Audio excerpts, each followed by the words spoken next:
Kain po, mga lalag. Luto akong ginisang ampalaya. Ulam namin. Gusto mo pa? Ito na.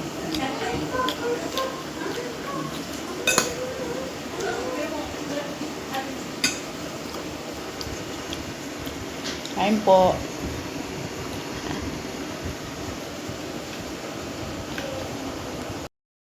Init po, patatapos kong paluto si tatay. Nagagatas na.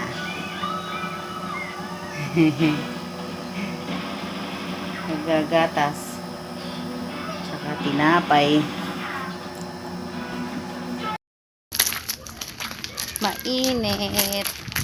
Lalakad-lakad ang tatay. Oh. Naiinip sa kwarto. Pala napalit ay chinelas ko. After ko pong asikasuhin si tatay, papunta naman ako ngayon ng Manila. Dahil po meron pa po akong surprise kay Kambal, kay Kalo at kay Kyle. Hindi po kami nagkasabay ng panganay ko sa pag-uwi dahil nagkaroon po ng konting problema. Pero po kahit hindi siya naka-attend sa graduation ni Kalo, umuwi pa rin po siya para makapag-celebrate kami at magkasama-sama ulit kaming pamilya dito sa Pinas. Sobrang traffic po, kaya ayan, pagdating namin dito, nandiyan na po siya sa labas, naghihintay sa amin. Mom Kenneth.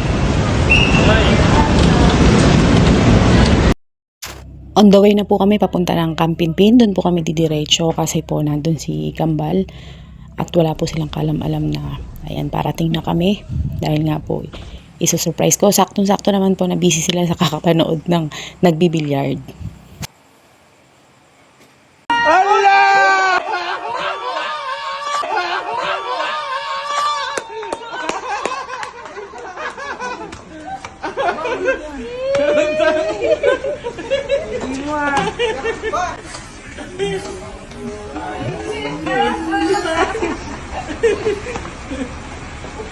Hindi nakaawat sa graduation. Paano ka nakauwi?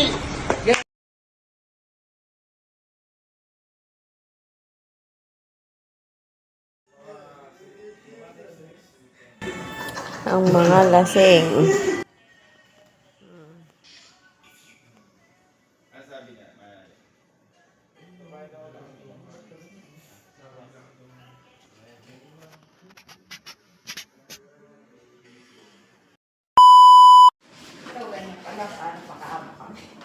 Kaya pa.